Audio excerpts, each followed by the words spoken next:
RMS versus peak power. How many watts does your system really need? Walk into any car audio conversation and you'll hear wattage numbers thrown around like scorecards: 1,000 watts, 3,000 watts, 5,000 watts. But wattage ratings are also where more buyers get misled than anywhere else in this hobby. Peak numbers get printed in giant fonts, RMS numbers hide in spec sheets, and more watts gets treated as automatically better. Here's how amplifier power actually works, how to match an amp to your subwoofer correctly, and why the way you set your gain matters more than the number on the box. RMS versus peak. The only number that matters. RMS power, root means square, is the continuous power a subwoofer can handle or an amplifier can produce hour after hour, playing real music. It's the honest number. Peak or max power is what the equipment can survive for a fraction of a second. It's a marketing number. Nobody listens to music in millisecond bursts. The rule is simple: match RMS to RMS and ignore peak ratings entirely. A subwoofer rated 1,200 watts RMS wants an amplifier that produces somewhere near 1,200 watts RMS at your wiring's final impedance. If a product listing shouts a peak number and whispers or omits the RMS figure, treat that as a red flag about the brand. How much power do you actually need? There's no single right wattage. There's a right wattage for your goal: noticeable upgrade over stock, streetable daily bass. 300 to 600 watts RMS driving a single 10-inch or 12-inch delivers bass most people find genuinely satisfying.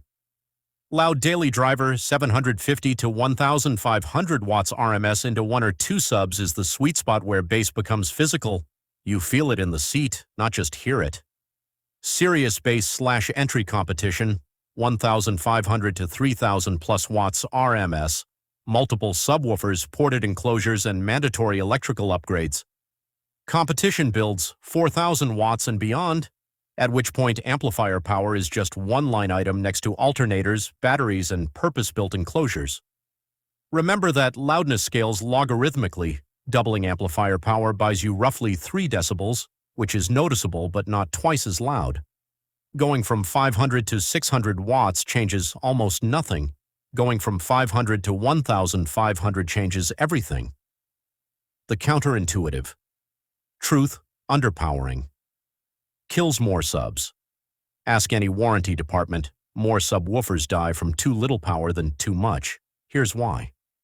When a smaller amplifier is pushed past its limits to chase volume, it clips. The smooth musical waveform gets flattened into something closer to a square wave. Clipped signal carries far more average heating power than clean signal, and it pours that heat into your subwoofer's voice coil with less of the cone motion that normally cools it. The result is a burned coil from a safe little amp.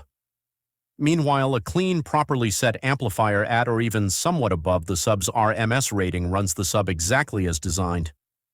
Clean power is safe power. The goal is headroom, an amp strong enough that it never has to be pushed into distortion to reach the volume you want. Matching an amp in 4 steps. Step 1. Start with the subwoofer's RMS rating.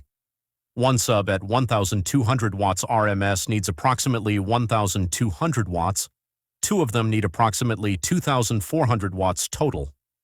Step 2. Nail down your final impedance.